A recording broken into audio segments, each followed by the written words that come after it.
हजुर नमस्कार। म यति बेला म रामुजी कमल। यति बेला मैले चिप्ले खोला चिसापानी सिँचाइ उपयुक्त समितिका अध्यक्ष वासुदेव बसालज्यूसँग अन्तर्वार्ता लिन खोजिरहेको छु। यति बेला मैले केही समय अगाडि तपाईहरु भिडियोमा पनि देख्न सक्नुहुनेछ, स्थानीय बासिन्दासित मैले अन्तर्वार्ता पनि लिएको छु। उहाँले पनि भन्नुभएको छ अझै यसको बारेमा के भइरहेछ, किन यत्रो लामो समयसँग यो चिसापानी चिप्ले खोला चिसापानी सिँचाइ योजना सफल हुन सकेन, के कारणले हुन सकेन, यस विषयमा म अझै जानकारी ल्याउने छु। हजुर नमस्कार। नमस्कार सर। अनि अब तपाईलाई मैले सर्वप्रथम त यो सिँचाइ को बारेमा थोरै जानकारी दिनको लागि म हार्दिक अनुरोध गर्दछु। तपाईले यसको बारेमा सबै विस्तृत रूपमा मलाई बताउनु हुनेछ भन्ने म पूर्ण आशा साथ तपाईलाई यो चाहिँ यसको बारेमा चाहिँ बताउनको लागि हार्दिक अनुरोध गर्दछु। हजुर नमस्कार। म चिप्ले खोला चिसापानी उपभोक्ता समितिको अध्यक्ष। यसमा यो कुलोमा अहिले हाम्रो सांसद यो प्रदेश सांसद दमयन्ती रुजालबाट अहिले यो सालमा रु 30 लाख बजेट परेको थियो। त्यसको काम अहिले भइरहेको छ। त्यहाँ अब कुलो ढलाइ गर्ने, माथिबाट ढक्कन हाल्ने, तलबाट जाली हाल्ने इत्यादि काम भइरहेको छ। आरसीसी कुलो बनिएको छ। फलाम यतापट्टि फलाम, यतापट्टि फलाम, तल पनि फलाम बिछ्याएर ढलाइ भएको छ। काम राम्रो भएको छ। अनि यो परियोजनामा खास कति घरधुरी र कति बिघा जमिन अनि करिब कति जति लम्बाइमा यो कुलो बन्ने सिँचाइ बन्ने तपाईको आकलन तपाईले यहाँ छ होला, तपाईहरुको तब डाटाबेसमा हुन्छ होला, त्यो चाहिँ के कस्तो छ त्यस बारेमा बताइदिनुस् न। बाँधदेखि पुच्छारसम्म 500 मिटर दूरी छ। हजुर। र हाम्रो एकापट्टि साँचोमा 20 बिघा पलर छ भने एकापट्टि साँचोमा 20 बिघा, अर्कोपट्टि साँचोमा 10 बिघा, करिब 50 बिघाको फाँटमा हजुर हामीले सिँचाइ गर्छौं। हजुर। धान लगाउँछौं, आलु लगाउँछौं, तरकारी लगाउँछौं, हजुर, खुर्सानीहरू पनि लगाउँछौं। आदि इत्यादि हामी चाहिँ खेती गरेका छौं। अहिले हामी खुसी छौं।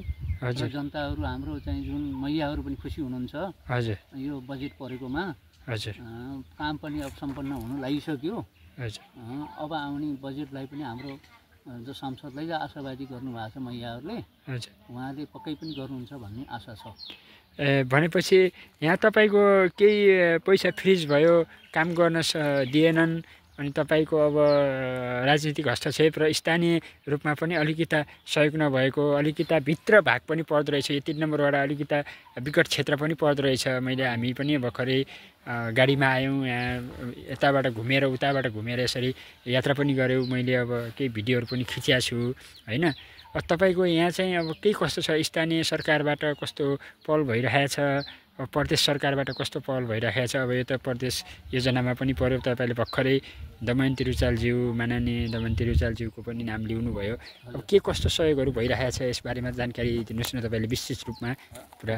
तपाईको पहिलो सुरुमा एकजना लक्ष्मीमा गैरी भन्ने अध्यक्ष हुनुहुन्छ, लक्ष्मी गैरी। हजुर। सुरुको उसमा त्यो 20 लाख पर्दा हजुर त्यो के भयो भन्दा अलिकति तपाईको जेठको लास्ट बजेट आइपुग्यो। हजुर। त्यसले प्राविधिकको कमजोरी पनि भयो, कतिपय टेक्नोलोजी कम भयो। किन भन्दा प्राविधिकहरू हतारमा पर्ने, वर्षाको मासमा कता जान पर्ने, ठेकेदारहरू पनि जुन निरीक्षण गर्न पनि अलि गाह्रो पर्यो। त्यसको चाहिँ हाम्रो पनि कमजोरी भयो।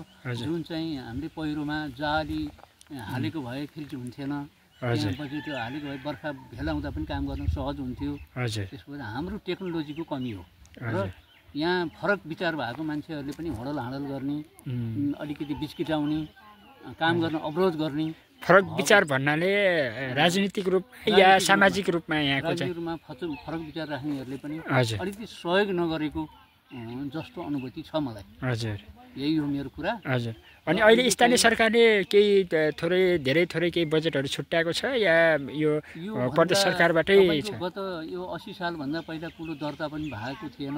कुलो दर्ता नहुँदा बिना दर्तामै तपाईहरु पैसा हाल्ने, अलिकति मिलाउने प्राविधिक उहरू ज्ञान पनि नभएका पर्यो हामी सबैमा। म अलिकति जिल्ला कार्यालयमा धाउने सबै जग्गा तपाईँले कुलो दर्ता गर्नुहोस् भनेर हाकिमले भन्नुभयो। कुलो दर्ता प्रक्रिया गरेपछि मतलब आउने बजेटहरूमा सहजीकरण हुने। भनेपछि अहिले जलस्रोत मन्त्रालयमै तपाईँको यो सिँचाइको जलस्रोत मन्त्रालयमै दर्ता भएर पूर्ण रूपमा भएको छ र संस्था दर्ता भयो। हजुर, त्यो संस्थाको दर्ता भइसकेपछि निरन्तर बजेट आइरहन्छ। हाम्रो कहाँ बिग्रिएको हुन्छ त्यो सबै निरन्तरतामै हुन्छ। भनेपछि तपाईँको यो खासमा यो पहिल्यै जमानादेखि नै तपाईँको कति 2037 सालमा यो कुलो खनेको हो। 38 सालबाट सञ्चालनमा आयो। हजुर, र हामीले चाहिँ यो धेरै ठुलो सङ्घर्षले पहिरो जाने दुःख दिने धेरै सङ्घर्षै गरेर हामीले खेतीपाती गरेर कृषि गरेर हामीले खाइयो भनौँ। भनेपछि लगभग 40-42 वर्षपछि मात्रै यसलाई दर्ता पूर्ण रूपमा सरकारी दर्तामा बल्ल 40 वर्ष 42 वर्षपछि बल्ल यसले पूर्णता पायो। एउटा एनजिओ आइएनजिओले दिएको थियो। हजुर, 2 लाख 1.5 लाख 2 लाख बजेट। त्यसमा हामीले बाँध बनाइयो। हजुर, अनि त्यसबाट अलिअलि सहयोग भयो। हजुर, त्यसपछिको अहिले हो। भनेपछि तपाईँले 51 सालमा बजेट आइसकेपछि 3वटा साँचो बनाएर 10 बिघा अनि बिचमा 20 बिघा र त्यो एनजिओबाट यो सरकारीबाट नभए नि गैर सरकारीबाट आएर तपाईँले त्यो 3वटा साँचो बनाएर 3 भागमा चाहिँ पानी वितरण गर्नुभयो। बाँध पनि बनाउनु भयो। हजुर, अनि अहिले चाहिँ कस्तो काम चाहिँ कतिको चलिरहेको छ? राम्रै भएर छ? मैले देख्न त देखेँ होइन, तपाईँहरू अब प्रत्यक्ष रूपमा पनि देखेँ। हजुर, पहिरोमा यता फलामहरूको रडहरू बच्याएर तल चाहिँ तपाईँको गिट्टीहरू ढुङ्गाहरू बिछ्याएर माथिबाट फेरि ढलाइ गरेर फेरि रड बिछ्याएर फेरि ढलाइ गरियो। हजुर, यसरी काम राम्रो भएको छ। हजुर, एकदम क्वालिटी सिमेन्टहरू हाल्ने। सिमेन्ट पनि अब त्यो अर्को होइन, अर्को अलिक के भन्छ अरे त्यो अलिक क्वालिटी। हजुर, ओपिसी सिमेन्ट हालिएको छ। हजुर, र त्यसमा फलामहरू दछ्याएर काम भएको छ। तल जाली हाल्ने, त्यसपछि वाल लाउने पहिरोमा।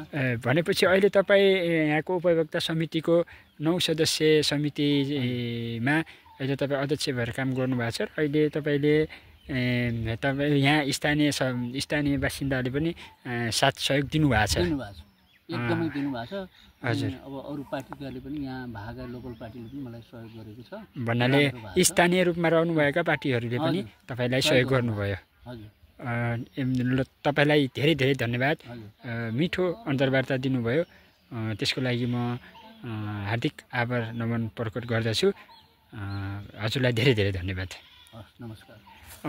नमस्कार। मैले यति बेला यो सिँचाइ परियोजना हुने जमिन पनि देखाइरहेको छु।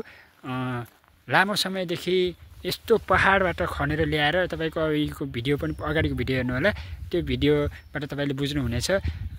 मेरो भिडियो हेर्नुभएकोमा तपाईँलाई आभारी र धौलागिरी तारखोला म्युजिकलाई पनि सब्सक्राइब गर्नुहोला र रामुजेसीलाई पनि फलो गर्दै जानुहोला भन्दै म यति बेला चाहिँ बिदा हुन्छु। हस्त, नमस्ते।